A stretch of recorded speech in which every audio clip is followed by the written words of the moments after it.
The future is in our hands. We can make a difference. It's up to us. The pupils, teachers and parents at Pinelands North Primary School are committed and passionately involved in projects around the school where they can do their bit for the environment. We use the treated effluent water to irrigate our sports field, and this has basically reduced our water bill by 40%. They have a rainwater harvesting project on the go. They have a phenomenal recycling program in operation and are looking into every possible way that they can make a difference at their school. With the advent of World Environment Day on Sunday the 5th of June, World Oceans Day on the 8th of June, and June being National Youth Month, today we've come to the Western Cape Legislature to join 12 pupils from Pinelands North Primary School in taking a stand for our future and for our constitutional rights on issues of biodiversity, water, waste and energy. We are in fact representing the interests of all the children of South Africa. As the environment continues to be irreversibly damaged, our future is being taken from all of us, and as the youth, we need to take it back. The Constitution guarantees our right to an environment that is not harmful to our health or well-being.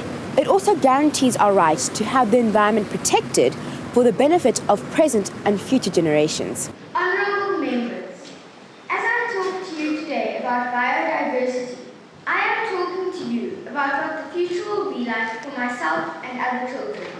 It is not looking good. The congestion on the roads on any school morning is evidence enough that more needs to be done on improving our public transport system.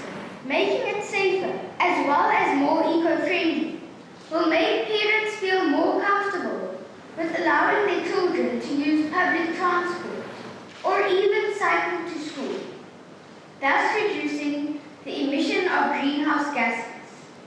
There continue to be developments encroaching on ecologically sensitive areas, that it is less important for people to make lots of money now than it is to protect the environment for future generations. I wish that I had the power to change all this, and maybe one day I will. But in the meantime, I must depend on people like yourselves who do have the power to make a big difference. I would like to ask the members of Provincial Parliament to prioritise engagement with communities around the importance of protecting biodiversity so that it becomes a cause which unites the people of South Africa. Thank you. I stand here today worried about my future and the future of all South Africa's children. While extensive adults are only interested in making bigger houses, bigger buildings, bigger businesses, and bigger cars, what they are really doing is making bigger problems for us in the future. The longer adults spend time talking about what to do, the more our future is being lost to us. As children, these are significant concerns to us because our futures and the futures of generations after us are at stake. We want to do what we can to protect our water supplies in the future, and for this, we need your help. There is no question that our water resources are under threat.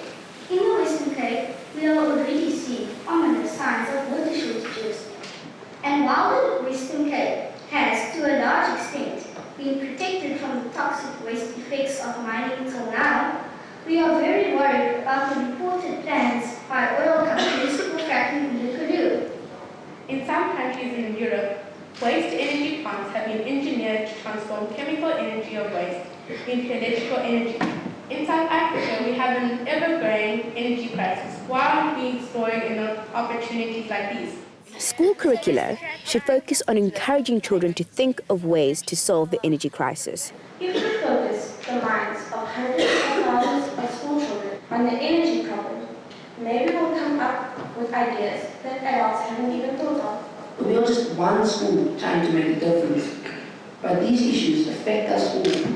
And if all the other children in the schools of this province play their part in saying no to the destruction of this planet and did something about it, we'll go a long way to making our future secure. And someone who is dedicated to ensure that these rights are upheld is Advocate Paul Hoffman of IFESA, the Institute for Accountability in Southern Africa.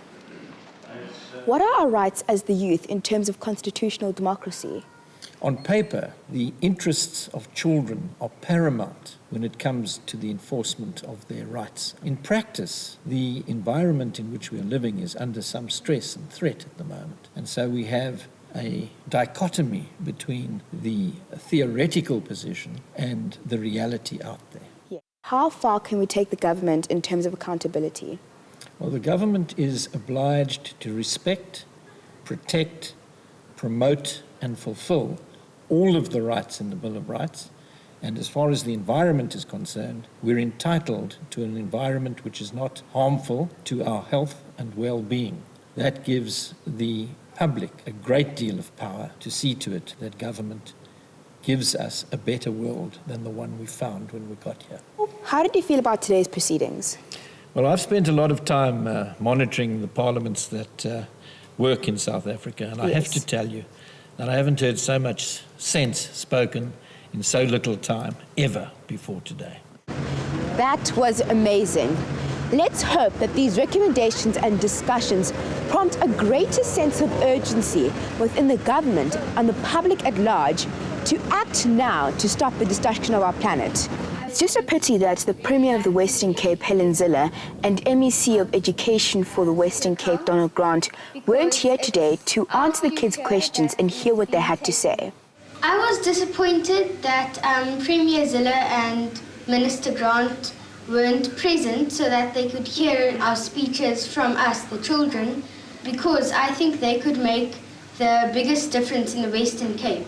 Altaf, do you think that the parliamentarians heard you and took you guys seriously? They will take us seriously because they've noticed how well prepared we were, and in future I hope that they make a difference. I was exceptionally proud, but I just thought that maybe someone, particularly from the Education Department, might want to be there because even though they're my children, they're also Minister Grant's children. Are they the first children that have spoken up in Parliament? Well, certainly nobody from my school, in the schools that I've taught at, has ever spoken in Parliament before, and I've never heard of children going to Parliament. I want to congratulate you guys on doing such an exceptional job in Parliament. You guys really got your message across to the parliamentarians, and I really hope that you guys inspire change in them. You are out here, you are doing what needs to be done, creating awareness, and you're inspiring other individuals, other schools to do what you are doing. So today, we call on children and schools throughout South Africa to do their bit, however big or small, to reduce waste, conserve energy, and preserve the biodiversity of our environment for ourselves and for future generations, because it's up to us.